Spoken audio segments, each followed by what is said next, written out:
The lives lost aboard the Edmund Fitzgerald are honored and remembered by multiple generations. Brendan Falkowski, who was born decades after the sinking, has spent most of his life digging into the history of the Fitzgerald. She would have been one of the more luxurious vessels as well at that time, even though they were working ships. Brendan is studying naval architecture and marine engineering at the University of Michigan. He also created the Shipwatcher News website. She was one of the larger vessels on the Great Lakes. At the time she was launched, she was the largest vessel and set a number of cargo records throughout her career. They would have had guest quarters on board for carrying corporate guests, for entertaining company guests. Travis Martin is on the front line when it comes to designing ships that'll protect crew members and get the job done safely and efficiently.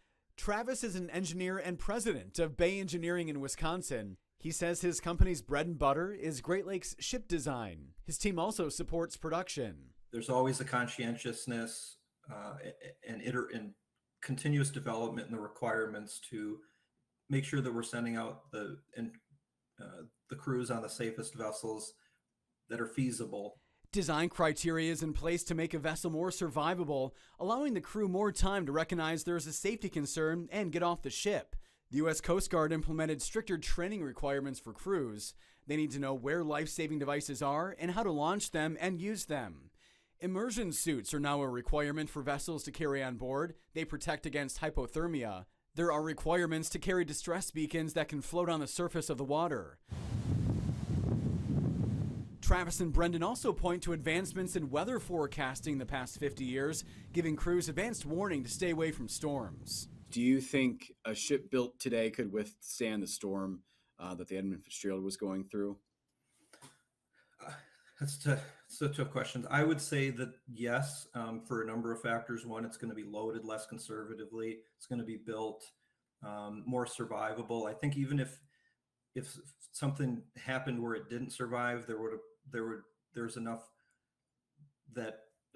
safety that safety's built in. Travis points to a free-fall lifeboat aboard the Mark W. Barker. This is the first U.S.-built Great Lakes bulk carrier in nearly 40 years. Travis's firm was the principal designer of that freighter. He says you get on the lifeboat, push a button, and crews are safely taken off the ship. There hasn't been a sinking over 50 years, and there's a reason for that. I think in part due to some of the improvements in design standards and operational standards that were implemented at that time. It's up to me and many others to make sure it doesn't happen again, and we take that very seriously every day. Those in the shipping industry are keeping safety at the forefront of their work and remembering the lives lost 50 years ago. It's just important to have respect for the families and those involved, and especially for what they had to go through. It's always tough losing people, but especially to lose people in a way where you don't understand what happened and why. I'm Brendan Kinney reporting.